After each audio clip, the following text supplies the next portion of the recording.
ہیر اور رانجھا کی کہانی یہ پنجاب کے سب سے مشہور محبت کی داستان ہے جسے وارث شاہ نے شاعری کی صورت میں امر کر دیا۔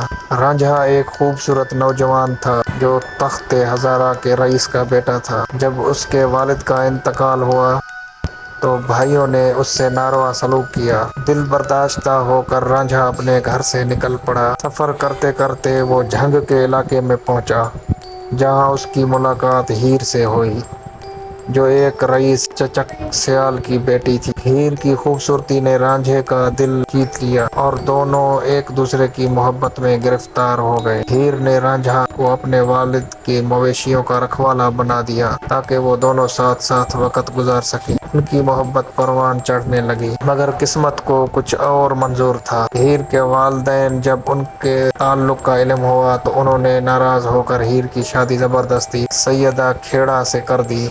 رانجھے کا دل ٹوٹ گیا۔ وہ درویش بن کر جنگلوں کی خاک چننے لگا۔ کئی سالوں بعد رانجھا نے ایک بزرگ کی دعا اور رہنمائی سے دوبارہ ہیر کو پانے کا فیصلہ کیا۔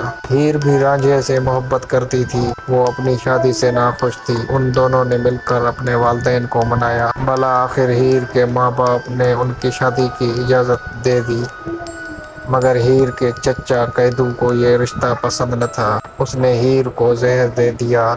ہیر کی موت کے صدمے میں رانجھا بھی چل بسا۔ یوں ہیر اور رانجھا کی محبت ایک المناک انجام کو پہنچی لیکن ان کی داستان صدیوں بعد بھی زندہ ہے۔